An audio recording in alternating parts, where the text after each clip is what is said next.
The Harmon's Chili Roast is back every Friday and Saturday through Labor Day. The best way to get great flavor out of green chilies is to roast them. So, when you purchase a bushel of chilies, Harmon's will flame roast them for you right there at the store for free. It is a Harmon's tradition and it is delightful. And you can choose any heat level you prefer from mild to hot. The thing I love most is that the whole store is like a chili scavenger hunt because they do special editions of all of your faves. So there's Hatch green chili bread, Hatch chili salsa, even specialty chili cheeses. This Saturday, August 22nd, is the Taste of Chili Roast. From 11 a.m. to 5 p.m., all Harmon stores will be roasting and sampling. So you can try seasonal favorites and chili-inspired recipes. The Utah Museum of Fine Arts is celebrating 25 years in the Marcia and John Price Museum building with a new exhibit. For the Future, Collecting at the UMFA opens on Saturday, August 29th. This is kind of the ultimate exhibit. It's a showcase of the most notable artworks added to the museum's collection since 2001. There will be a Kusama, people. For the Future, Collecting at the UMFA is on view at the Utah Museum of Fine Arts until January 3rd of next year. So pencil in a visit. More information at umfa.utah.edu.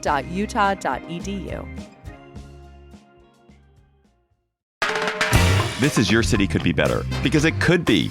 I'm David Plotz. If you love your city and still complain about it, you're in the right place.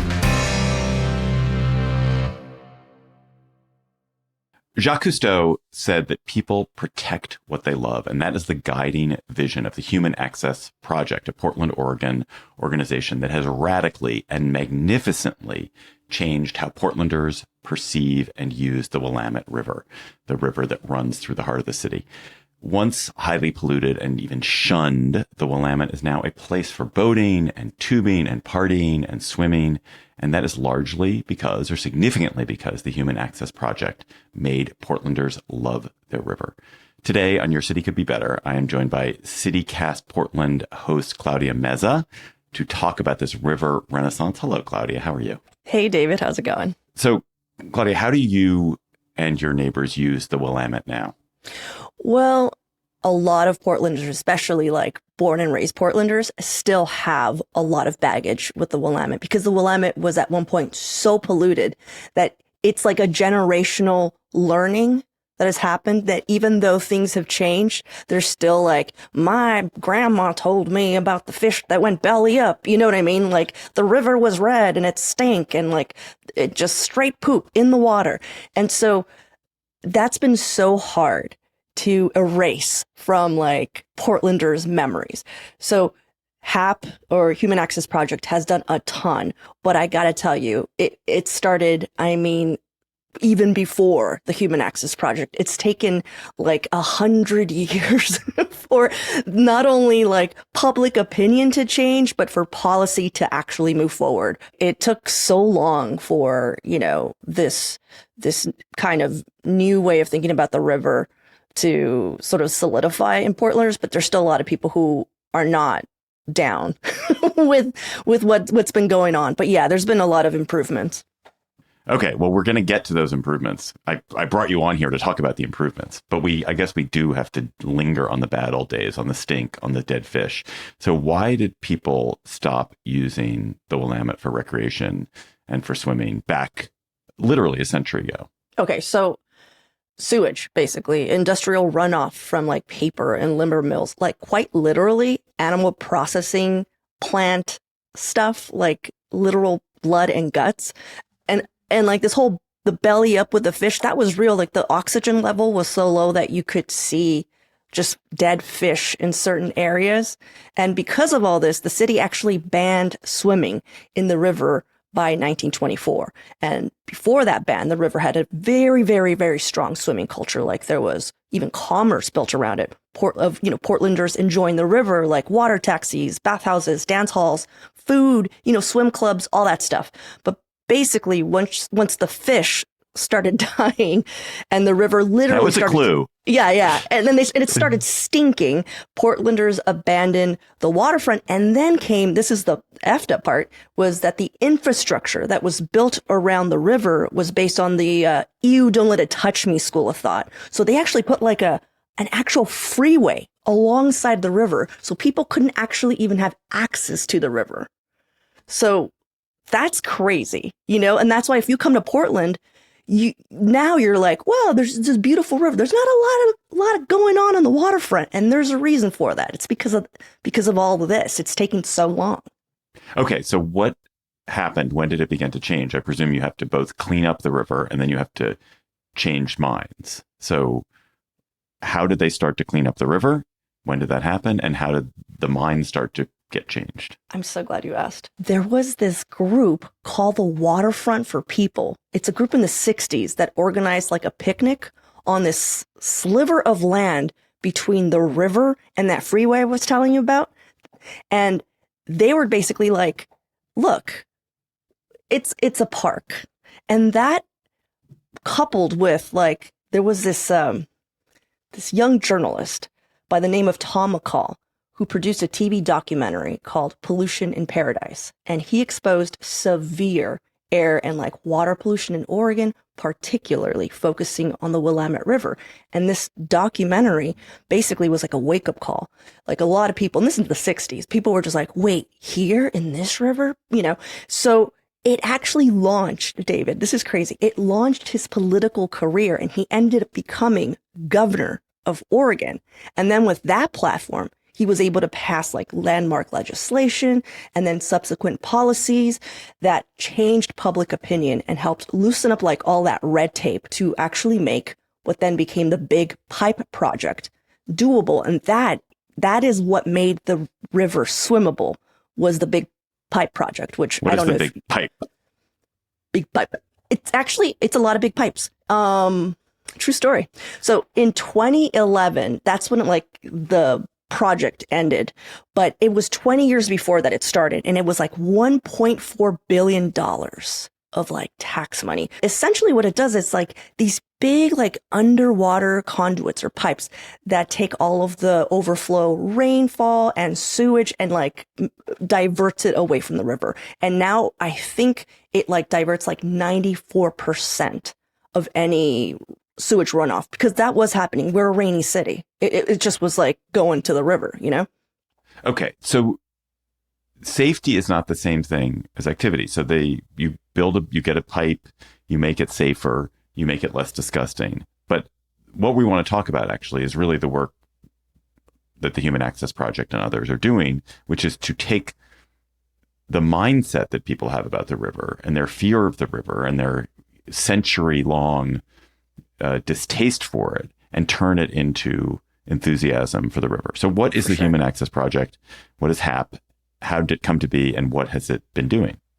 So since 2010, the Human Access Project, which was, by the way, was founded by Willie Levinson, who never calls himself the founder. He always calls himself the ringleader.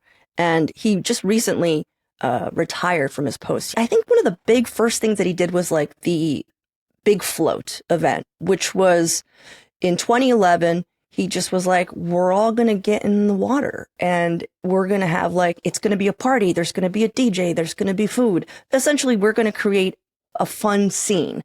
And he and a bunch of other people went in the water just to be like, look, we're not dying. We're okay. It is perfectly safe. It is as clean as like all the other. And okay, backing up, David. It's not that the whole Willamette River was considered dirty. Literally just the stretch by Portland, because we were a city and we were doing a bunch of bad stuff, but like further south, people were dunking in the river and there was no stigma around it. So he was just like, look, people over there are doing it. We can do it here too. And there's actually like, we're monitoring the river. Like we can go to a website and look at, the parts per million or whatever. Like we're pretty safe. So that's what he started doing. And he started just making it fun and like a scene and just silly. And like, he would wear these little Speedos and it's just like, it was just like, I don't know, like he made it more like a Portland event. like that people wanted it to be part of. And then how did it morph from there? Is there just the big float, or is there more going on now? I mean, the big float was essentially his way of getting like friends, or like more people to be interested in what he was doing. And since then, the Human Access Project has like created 2 new beaches, has opened up 6 swimming areas. They've worked with the city to make safer docks, including like the park that I go to, Cathedral Park. Now, do people, it's Saturday afternoon, it's a hot day. There's always someone in the river. Oh yeah, 100%. Yeah, there's always someone swimming in the river. Like when it's a hot day, you're going to see them. They're out there. But is it someone, or is it Tons. You and your friends are like, let's go swimming in the river. That'll be fun. If you go to almost any of the swimming areas that the Human Access Project has opened, or any of the beaches, they're going to be full on a hot day. But not only that, like they still have events. They have like food carts there. There's DJs. There's like bands. It's a scene. It's really cool. And I think it's like all of this work has changed so much public opinion that now that infrastructure that I was saying that like wasn't there is slowly changing. Like now more and more people are like, what if we had saunas on the river? What if we had like, get out. Yeah. So that's coming. We already have some now. More are coming. What if we had like crazy, like what if there was more food available that like actually lived there? Like what if we have tiki parties and there's beer in the boats, and like, so like all this stuff is like slowly happening and making that dream come true of like Portlanders actually having access to a clean river and it being part of our city. So you began by talking about the freeway. Is all That's this gone. taking place in areas? Oh, the freeway's gone. So that's what I'm saying is like Tom McCall is the governor, those crazy hippies. Another freeway basically happened. So what happened, it wasn't just like they were like, yeah, let's get rid of the freeway. Like another bridge, something else happened. And they're just like, do we really need this freeway? And that whole thing went away. It is now a beautiful waterfront park that has these gorgeous cherry trees, which are now like a thing that people come to see in Portland. And it's named the Tom McCall Waterfront Park. That's amazing. So if you had to assign credit for this, how much of the credit belongs to the grassroots citizen work of the Human Access Project, and how much of it belongs to the city and county and state governments that presumably actually built and funded the infrastructure that you're talking about? The beaches, I doubt the Human Access Project built the beach. Yeah. Well, I don't see it as like one winner. I see this as like a huge baton race that's been happening since the beginning of like probably when the city was like, we can't swim here anymore. And I'm sure then people were pissed off. And like it took so long for like that baton and for the policy making, for the people changing their minds about things, for all of that. Because you know how it is, David, like you get someone to get excited about something and then like something else happens and they stop thinking about that thing. And so I'm sure that baton was like picked up and dropped so much of just like, hey, we should maybe clean up the river. So, I mean, I don't know if there'd be like one person, but I do know that Tom McCall for sure is very much instrumental in having changed a lot of hearts and opinions on the river.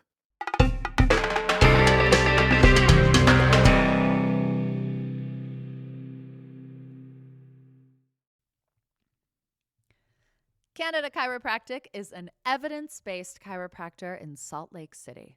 Dr. Canada is a local, independent chiropractic physician that handles everything from evaluation and treatment through home care and even billing your insurance.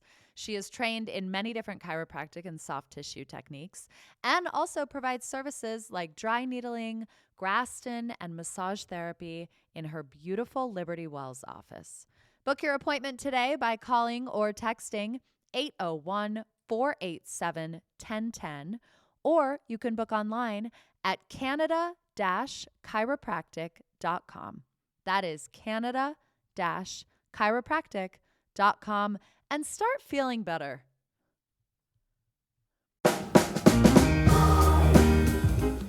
The end of summer is near, and Salt Lake Society is soaking up every last drop with their annual swim party. Join Society on Monday, August 24th from 6 to 8 p.m. for an evening of barbecue, swimming, and socializing.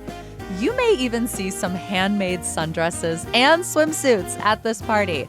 Tickets are just $10, and this event is 21 up. Society's ever-changing fabric selection is also starting to look like fall.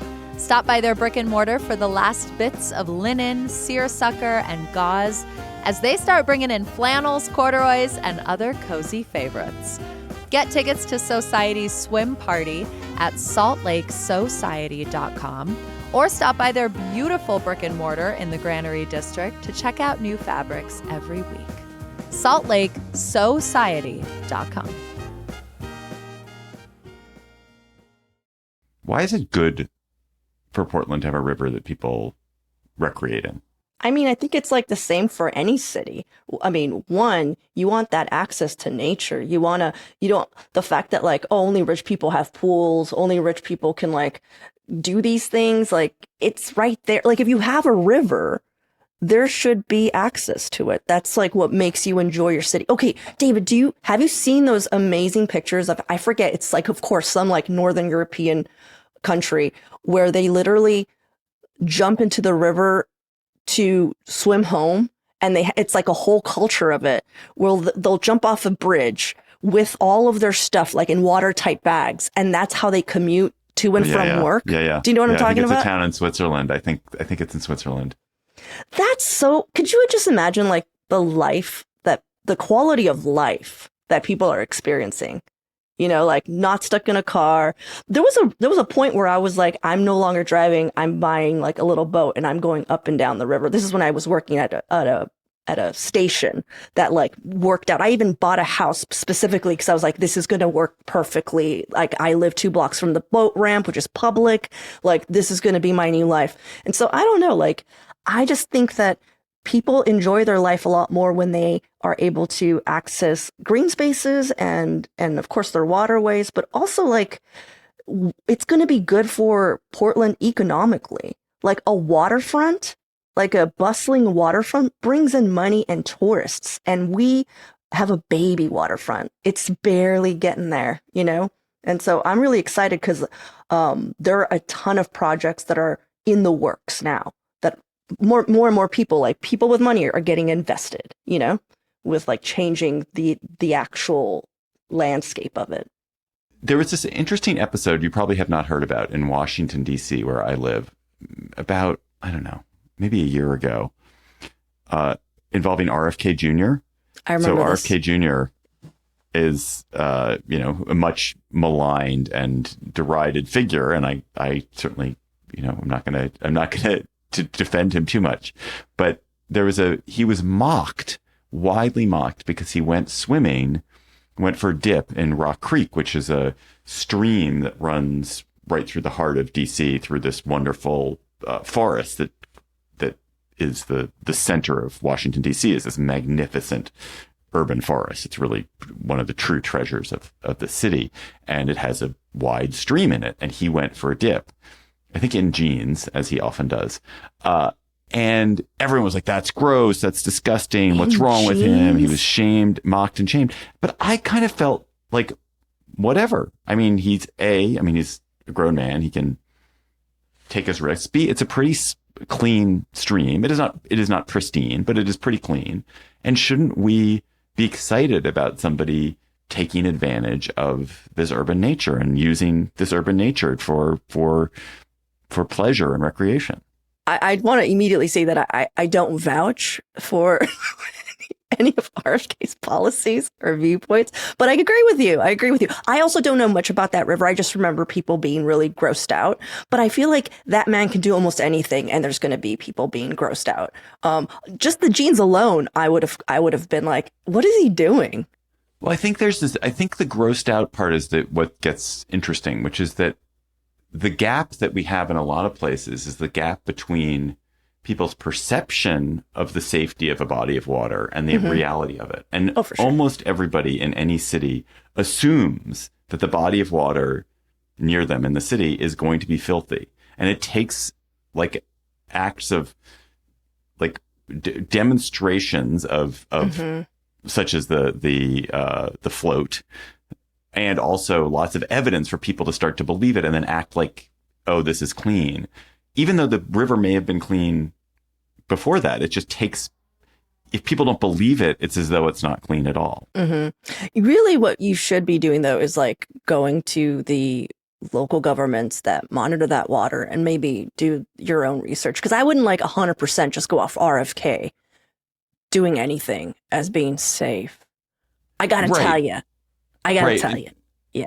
No, but I think I guess the next question I have, and I'm going to answer the next question, which is always my last question on your city could be better, but I'm going to answer it before you do. And the question is like, what can listeners in other cities take away from this conversation to make their own city better?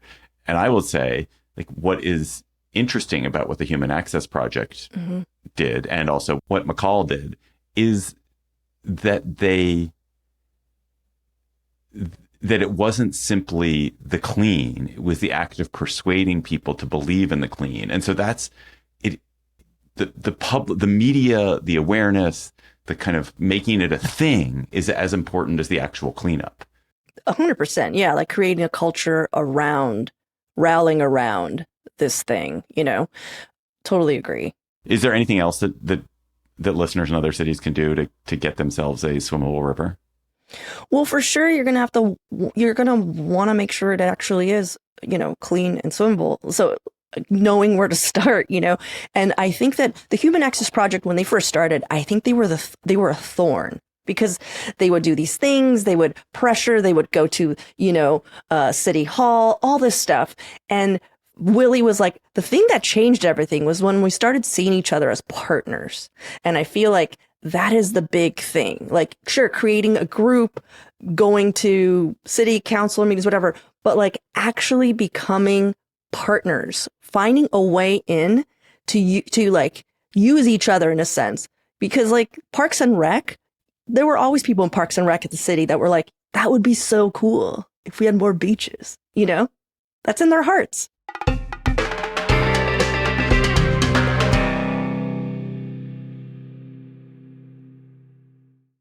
All right, let's go to our word on the street, or word by the river segment, our sort of bonus segment. We're doing urban dilemmas. So here's an urban dilemma for you, Claudia Meza. The mental conflict between your great local restaurants and then the rise of fantastic national fast casual chains. Here in Washington, like Cava was born in Washington, D.C. Cava, I would have Cava 9 meals out of every 10 if that were socially acceptable, because it's so delicious, so fresh, so well made.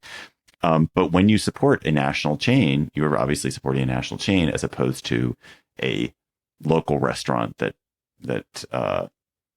has a deeper local connection. What is your obligation to patronize or not patronize local restaurants versus national chains?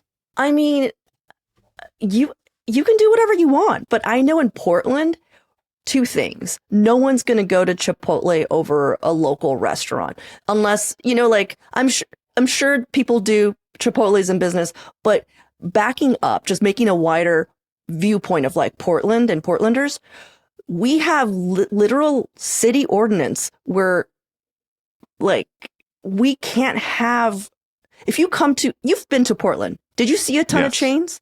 We don't have a ton of chains for a reason.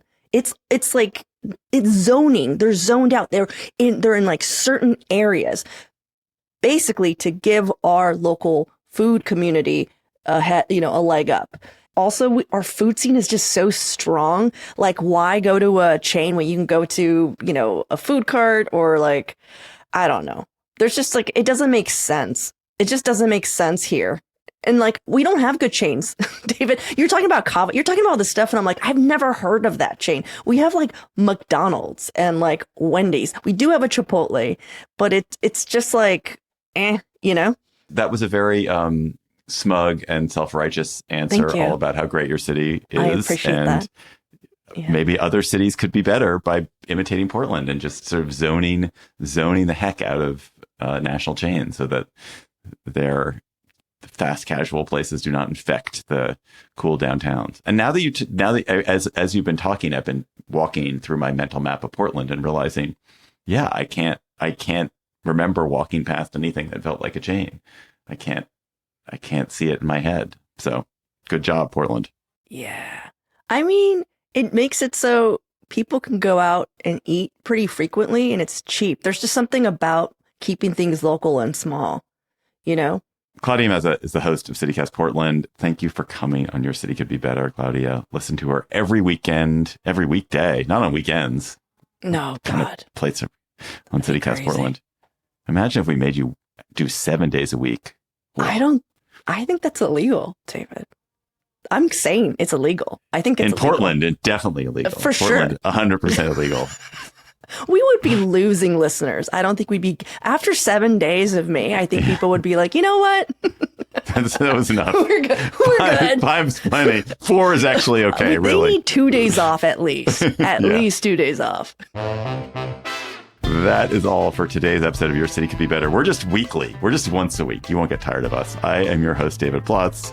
Our producers are Arya Bracci, Priyanka Tilve, Claudia Meza, and John Notariani. Our music is by Carl Christensen. If you are enjoying the show, why not tell your friends, rate the show, leave us a review wherever you get your podcasts. We'll be back next week with another conversation about how your city could be better. I'll see you at the river.